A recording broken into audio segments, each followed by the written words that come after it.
I don't really know what I'm going to call this episode. Maybe something like why you should watch MVP, because it's not really going to be a prediction podcast, because realistically these fights are not compelling on an interesting level. Their their betting lines say it all. I'm looking at the betting lines here. There is one fight in total.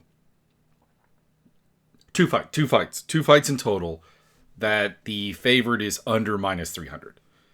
And that tells you everything I think you need to know about the competitiveness of the fights. I'll talk about those two fights because, sure, why not?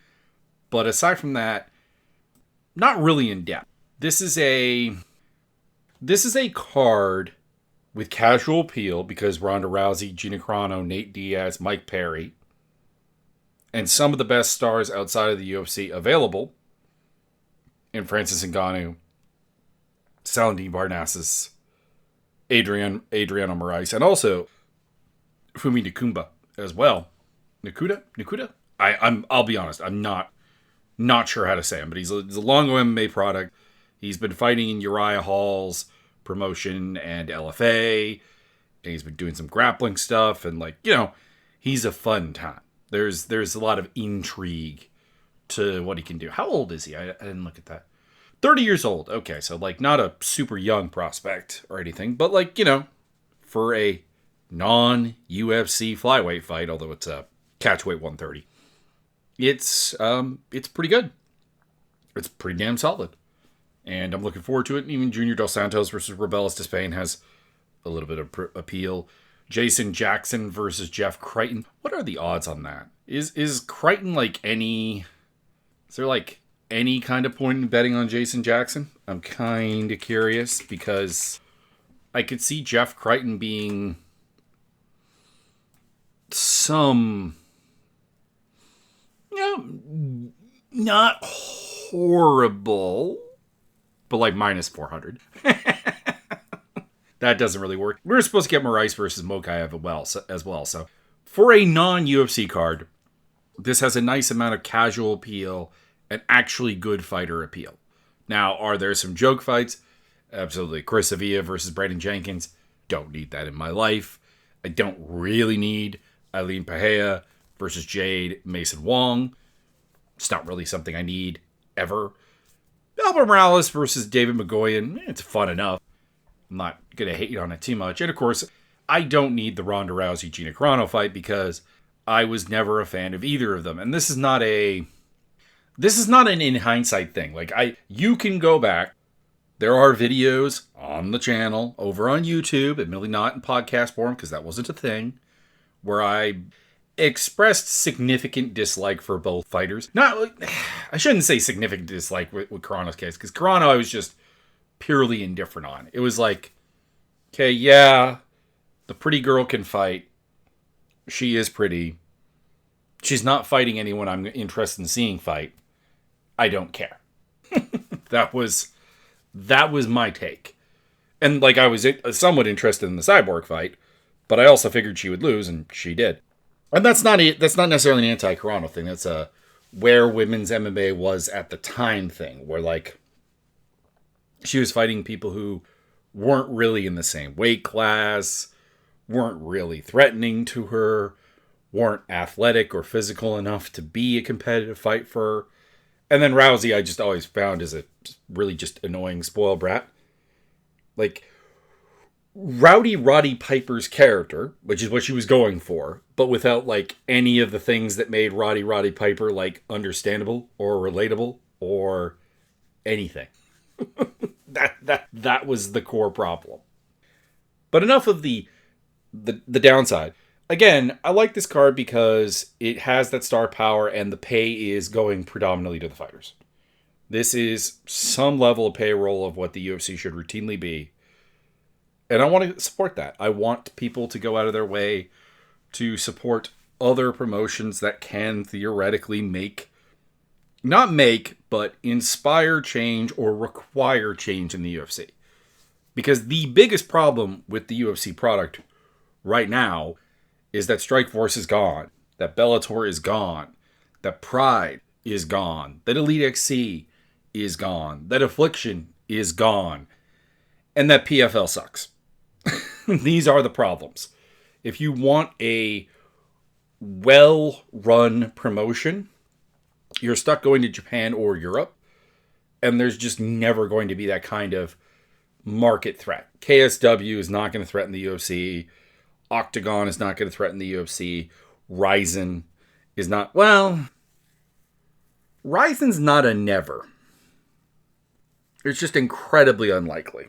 So it's incredibly unlikely that would be the case. And one was poorly done and so on. So I want to support anything that has any chance of making an inkling of difference in the MMA landscape to get us out of this hellhole that is the UFC monopoly and lackluster fighter pay and stalling the sport and not advancing it and not giving us full-time fighters and not giving us, the things that as a fan I want. Because it's not about what the fighters deserve.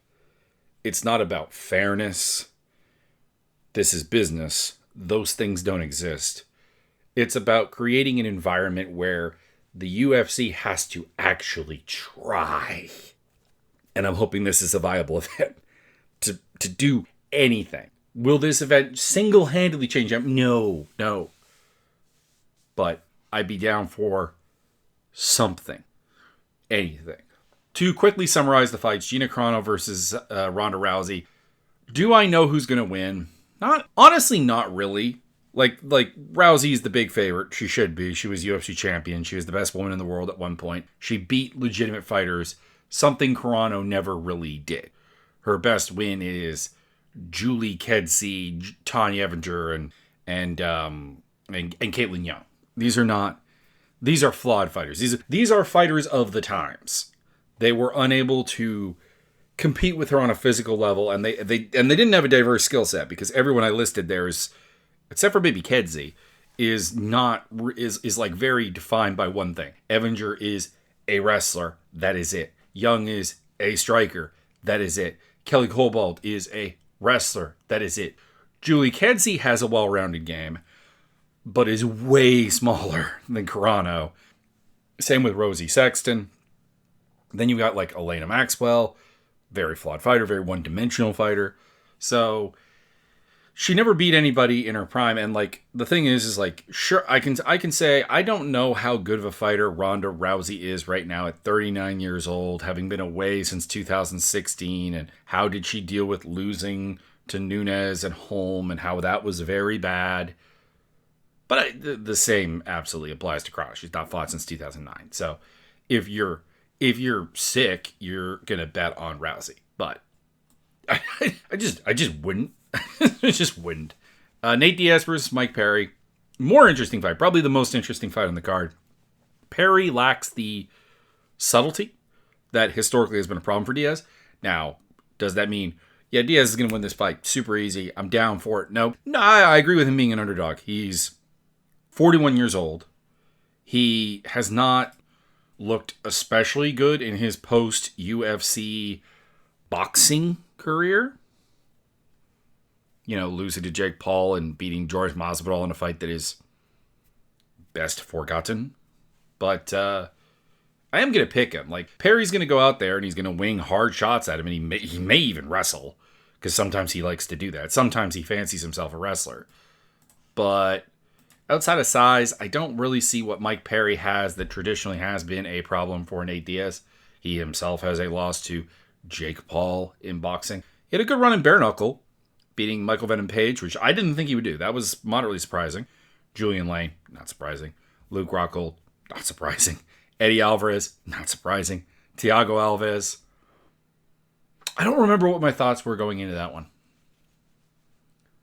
It was probably something like Alves in his prime beats Perry, but he's also like, let's see here, that was in 2024. How old was Alves at that point? He's also 40. So essentially the same deal we got here. It was like Diaz in his prime, which he is not in, would have beaten Perry in his prime. Perry is probably closer to being his prime, but I do think Nate probably can still take that. Francis Ngannou, Felipe Lins, Ngannou, knockout. That's all. Saladin Parnassi versus Kenneth Cross. Kenny Cross is not a terrible fighter by any means. He's a syndicate guy. He's a big guy for the weight class. 6 foot tall, lightweight. He's done some good things, but yeah, every time he's taken a step up in competition, for example, against Kellis Malta, it has been a loss. His wins, there's a couple of decent records on his record, and I guess he does have a win over Emmanuel Sanchez, but it's a Sanchez that hasn't looked particularly good in a while. Like it's Sanchez at the end of a 2-7 run. It is what it is. And I also think Sanchez, to a certain degree, got exposed a little bit towards the end of his Bellator run by the likes of Archie Colgan, Yancy Medeiros, Jeremy Kennedy, Mads Burnell. They kind of showed that there were just limitations to him that a big, strong guy like Cross could probably take advantage of. So yeah, you got to go with Parnassi, just because he is an amazing grappler. He's super fun. He's also got pretty cool knockouts and stuff. Pretty well-rounded, pretty explosive, pretty fast. Not unbeatable by any means. Lost to Adrian Bartowski, who is himself a very good fighter that I would love to see in the UFC at some point, or love to see in some kind of promotion akin to the UFC. But yeah, you got to take him here. But I think it's a better fight than probably being given credit for. Junior Dos Santos versus Robelis de Spain. Hoping for JDS. Could he get knocked out because he's an old man? Yeah, he's 42 years old, and he's literally just injuring himself in some of these fights. But yeah, Robelis de Spain is a guy who can get pressured and flustered really easily, and himself is not a young spring chicken. He himself is 37 years old, and he himself got out-wrestled and mollywopped by Austin Lane. I mean, there's nothing about the Lane and the Waldo Cortez Acosta fights that JDS can't do. So I'm going with JDS, but it's an old man. It's an old man on slightly less old man fight in a nutshell. And JDS is surprisingly the underdog. Well, I shouldn't say that. He's literally falling apart. But assuming he doesn't fall apart, I am going to take him. I'm not going to stunt on anybody by claiming I know a tremendous amount about Joe Babian and Namo Fazil, and I haven't done a lot of research on the matter, and just at a cursory glance, they have fought nobody. So there is that. They have risen above the level of their existing competition, but that existing competition is bad. Fazil seems to have done more, so I'm going to go that direction. He also seems to just be a little bit more technically sound. Again, it's against people that realistically, I don't know that they are good, that they have anything to offer. It's hard to gauge that. But he has been more dominant against a slightly better level of competition than Jake Baby. So, Babian to get TKO'd, just because that's what Fazil does. Adriano Moraes versus Fumi Nakuda, which I talked about. I'm going with Moraes here. I'm surprised he's the underdog, because Nakuda is he's 11-0 and he's got wins, and he's been reasonably dominant both in grappling and in MMA. However, the MMA stuff is against a very low level of opposition. Not a very low level, but a fitting level of competition for a guy who is 11-0 and fighting on the regional scene. There's not a ton there. There's Cody Davis, who's not a bad fighter, and he decisioned him, so props.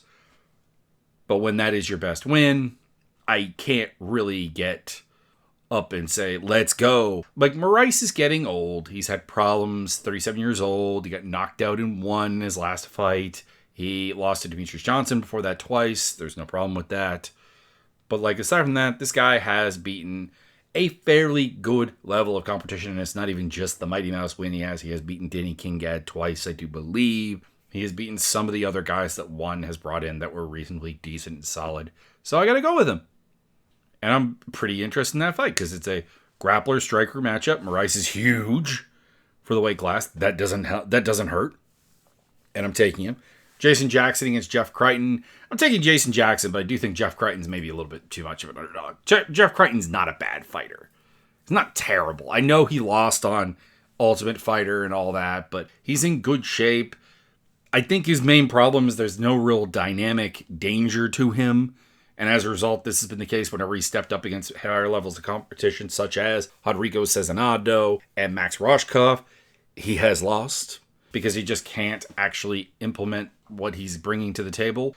But he's out of, a decent team. Well, I take that back. I forgot. He's out of Teams MMA, which is not a decent team.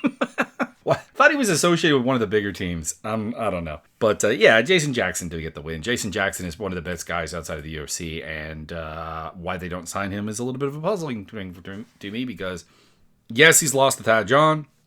Yes, he's lost to Ramazan Kurmagomedov. Those are very good fighters.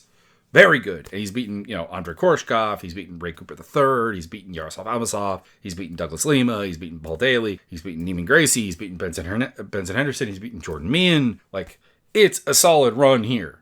He did have a loss to Ed Ruth.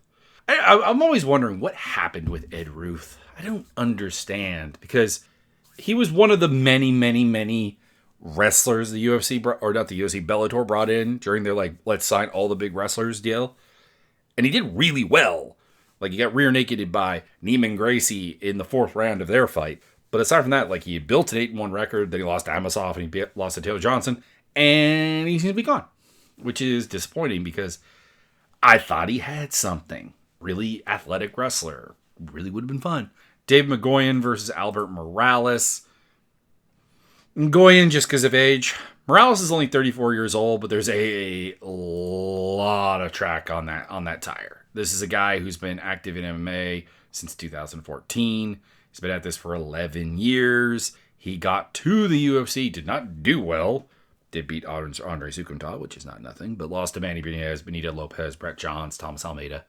And then kind of made a career out of losing every time he took a step up in competition. Alfred Kashayan, I think is the name. I can't remember how to pronounce it. Patchy Mix, Victor Henry, Javier Garcia, even to a certain degree, Johnny Robles, pardon me. Every time he steps up, he loses. And McGoyan, despite failing on the Contender Series against Tommy McMillan, it was McMillan. He's pretty good. He's a little bit limited, but he's pretty good. He's a tough dude. He moves forward. He pressures. He strikes and grapples reasonably well. I don't think he's a phenomenal athlete, but he's an American top team school fighter and he does the job. Aline Pereira versus Jade Mason Wong. I don't know. They're both not good. And Pereira is favored here minus 420, but I don't know. I don't know. It's women's MMA in the form of a pair of ladies who have a combined record in MMA of 5-4. Chris Avila versus Brandy Jenkins. Don't freaking care. There was a much better version of this card because originally it was supposed to be Lorenz Larkin versus Jason Jackson and not Jeff Crichton. That would have been good. That I would have had so much fun with that fight. That would have bring it to me. Inject it into my veins. And Mokaev versus Moraes, like I talked about. But those are not happening now. And as a result, we have what we have. It's still not bad. It still should be supported. Just as a move to try to be better, to make the UFC do better things. And in the meantime, they're putting on that Arnold Allen versus Melchior Costa card. Does it have fights on it? Absolutely. Am I going to bother breaking it down? No. This is what you get for this week. Because I want you to go watch this. And not watch the UFC live at least. Watch the UFC on tape delay. Pick it up on Paramount. Pick it up on Fight Pass. Whatever you do. It's not a bad card. There are some good fights there. But it's definitely not appointment viewing. And this at least should be like an event. I don't know about the in-cage action. But this should be an event that I would definitely recommend. Have a good day. I'll see you next time.